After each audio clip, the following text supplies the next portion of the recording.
Hello everyone and welcome to Inbox. I'm your host Heather Young and we have a great show lined up for you. First, we'll take you on a trip to Berkeley to look at an organization whose focus is change in the Middle East. Then I'll take you inside the emerging trends of dating apps and how technology is changing everything about the way people socialize. And finally, a tour of a one-of-a-kind museum that proves no matter how much technology changes, some things stand the test of time. Now reporter Nora Alaouita shows us how a woman's passion is changing lives in the Middle East. Inshallah. Don't let her pleasant demeanor fool you. This lady is a fighter, an activist. She's a woman on a mission to disrupt the status quo, and nothing is more important to her than children who are caught and hurt in war zones. Barbara Lubin is the founder of MECA, the Middle East Children's Alliance. It is an organization that has been helping children for the past 26 years. In Gaza, water is not only scarce but also contaminated, causing many children to become ill and some die. This is the Maya Project, a water purification initiative. Maya is Arabic for water. So far we've built 60 water purification desalination systems in schools in Gaza. So that's a lot of thousands of kids who not only have water to drink that they can drink, but they also can take home every day in a big pitcher. The Middle East Children's Alliance also provides food, clothing, books, and medical supplies. These ambulances are an example of MECA's contribution to hospitals in Gaza. In addition to aid, MECA has awarded scholarships to over 700 Palestinian students in the past 9 years.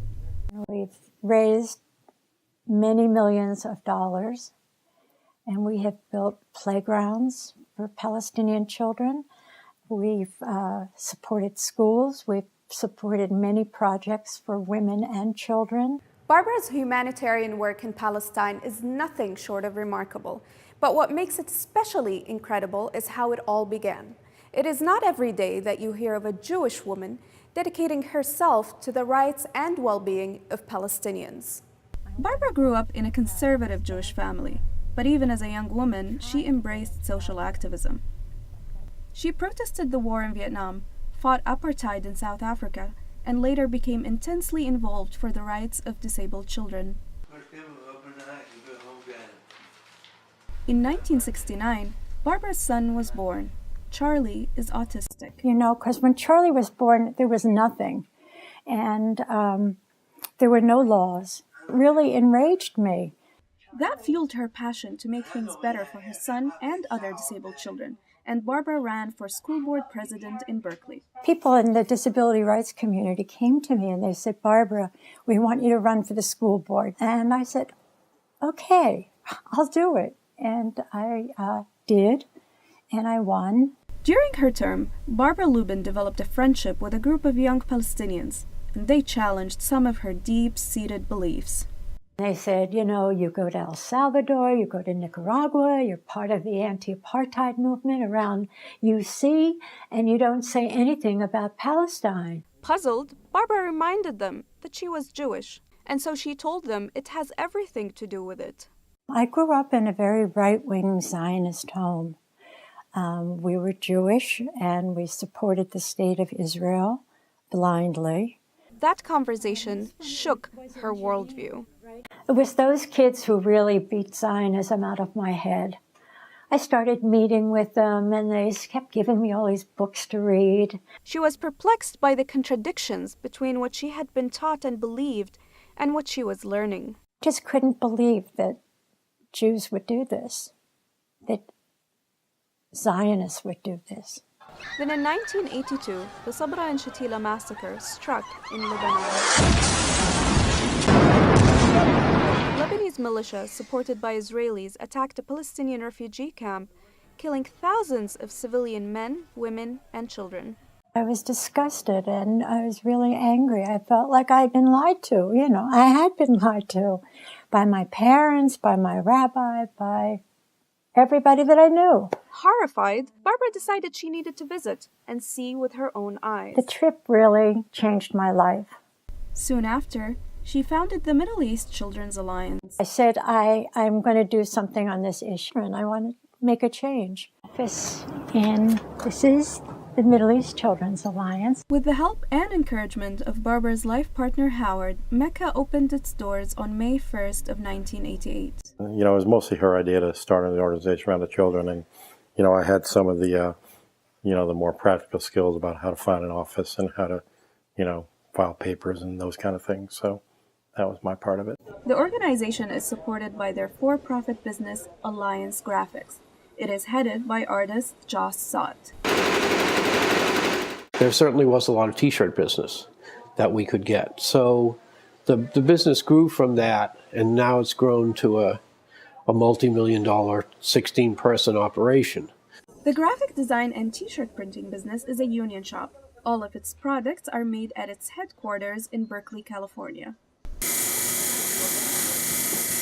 Mecca also sells a variety of Palestinian products. All their revenues go to help families in Palestine.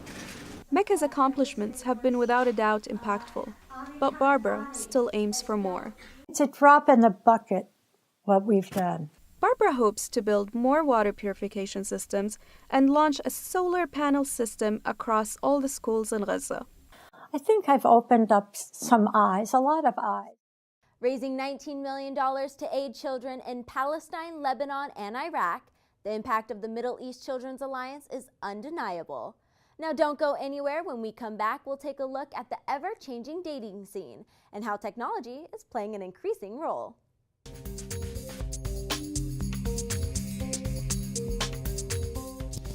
Welcome back to Inbox. The game of dating is taking a faster approach to your heart with the help of technology.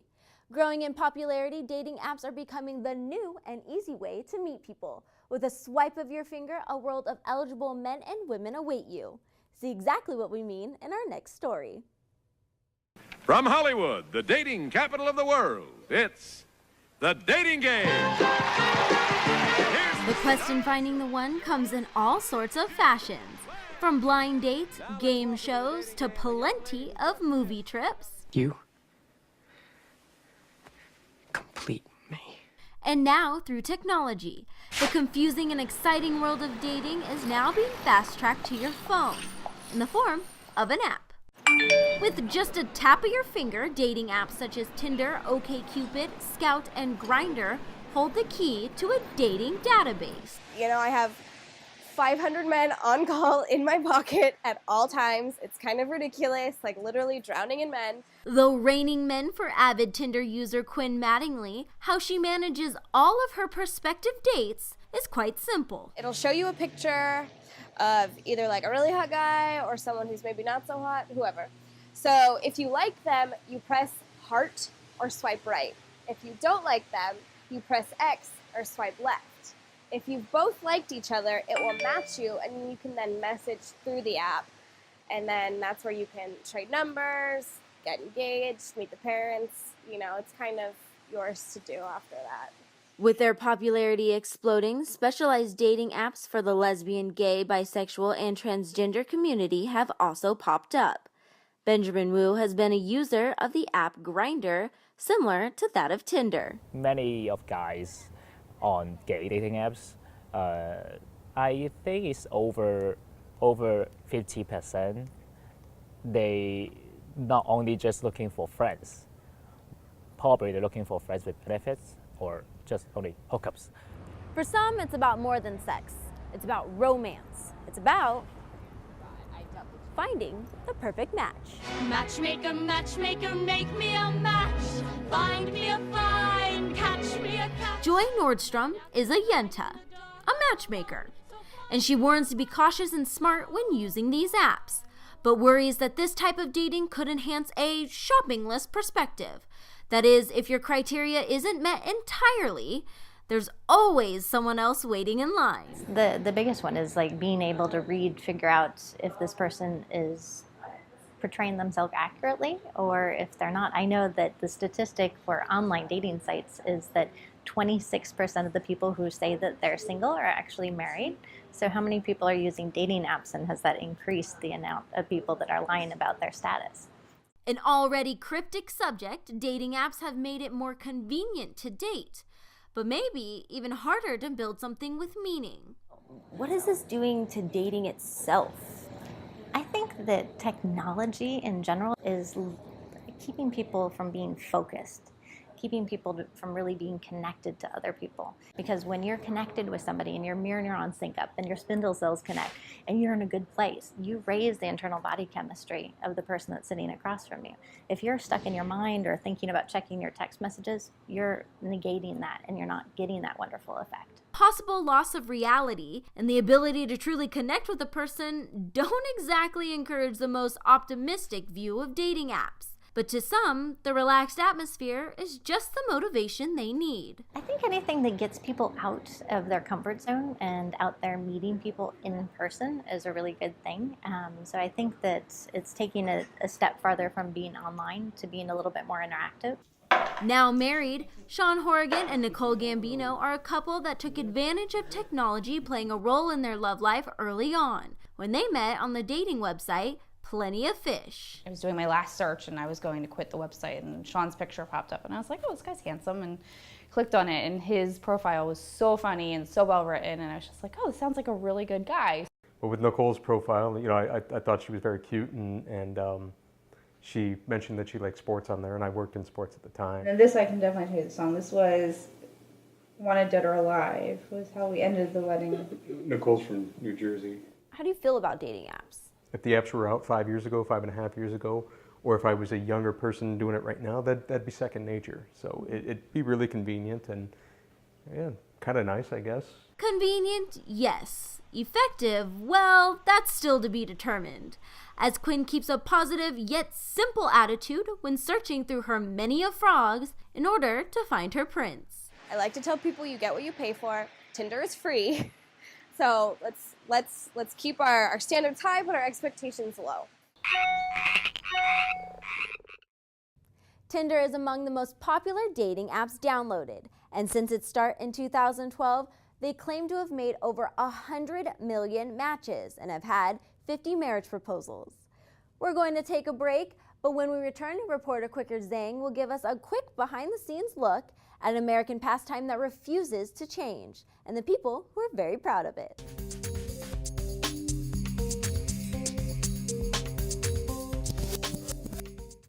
If you're into gaming, you know that it's all about the latest console. Almost every month, the newest game hits the market, and Sony, Microsoft, and Nintendo compete for the top spot, and for good reason. In the US alone, it's an industry that makes over $65 billion a year.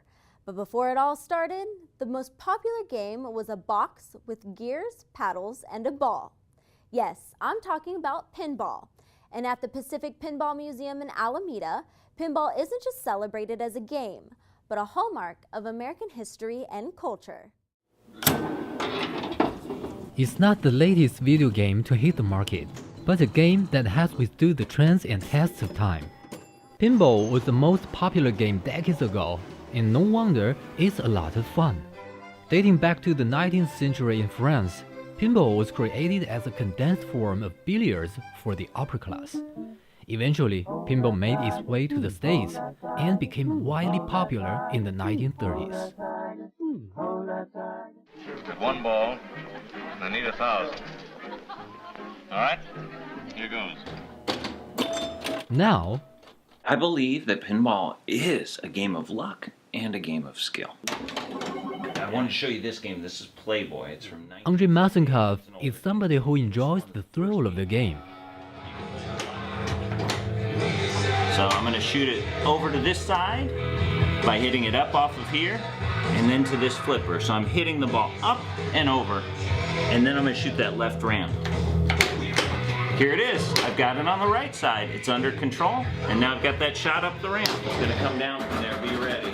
It's a fast, hard game. So ow! I'll give it back to you because you lost it quickly. The new games will do that.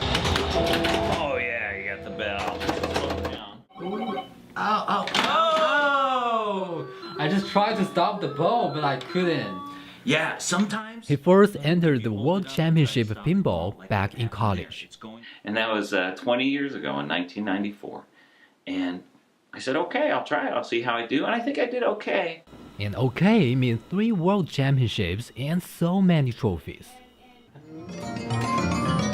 Let the game begin.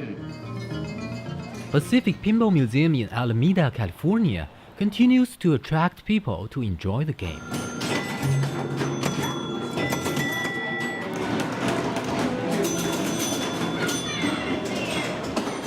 Pinball is this box that, you know, you put money in it. It's very American because it wants money. It has creative artwork on it, and it's kind of crazy. We like pinball from everywhere, so I like to get some of the foreign games. Apart from the 80 games in the museum, Michael also has over 1,000 pinball machines in the warehouse. I love setting them all up. It's so fantastic when they're all set up, you know, and you get to see all the art. You just walk by and just play whatever one you want. It's pretty neat. You can tell the difference between an American game and a European game. The American games, they sprayed it, they stenciled it. Yeah. The Europeans, they silk screened it, so you get a much more accurate, you know. Oh.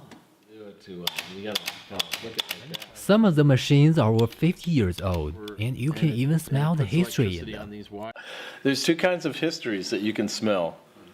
One is the good old-fashioned history, and then there's expensive history, which means that something burnt inside and it's going to cost you some money. It's what we call the expensive smell. In addition to being a fun game, pinball has a rich artistic component. The machine itself would be pretty boring without the artwork to draw you in, and I think that the art probably plays the biggest role in making pinball so successful. Behind the back glasses of pinball, there are many terrific paintings that make each machine unique. Darcy is reproducing the artwork on the machines into giant murals. Her friend Eric Koss is doing a painting for a game named Genie.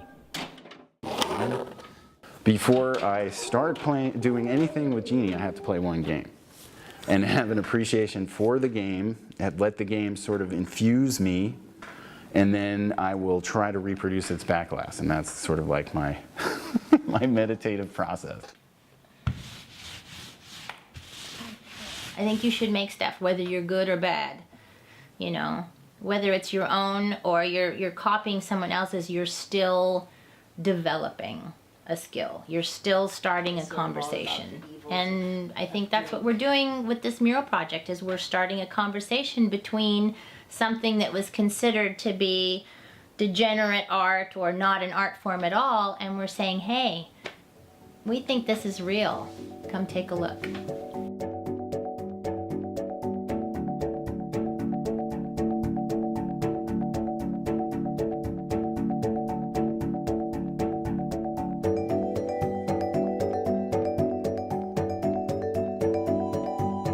Pinball is not only challenging them in the game, but also in the art.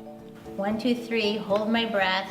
Totally. Maybe close one eye and, you know, load up the brush and you just go for it. And but that's such a nice sometimes feeling you have too. to hope for the best, and sometimes you really just, it goes all wrong, and then you have to really figure out how to.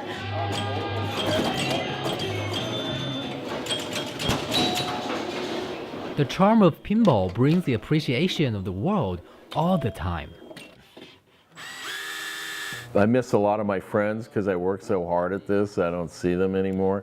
But when it's all done, I think it's an important part of American culture that I want the public to be able to come and experience this. And they couldn't before. By playing pinball, everyone can feel like a kid. It was amazing. It was like walking into this whole other world. And the colors and the graphics were really bold and really cartoonish. And it just reminded me of being a kid. pinball probably has to do with technology, and new technology will help drive pinball forward with new features and functions and fun. You know, a lot of kids don't even know what a pinball machine is anymore, but I tell you, in the 70s, every kid did. And so, you know, for me, I really wish that pinball, you know, were more popular and were more present.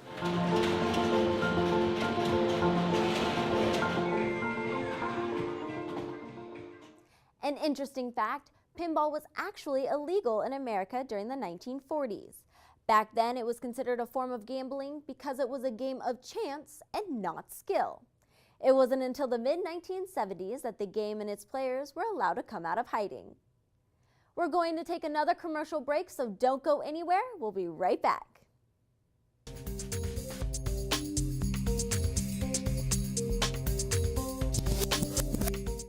That's all for this episode of Inbox. We hope you enjoyed the show as much as we did. Thanks for watching. My name's Heather Young, and we'll see you next time.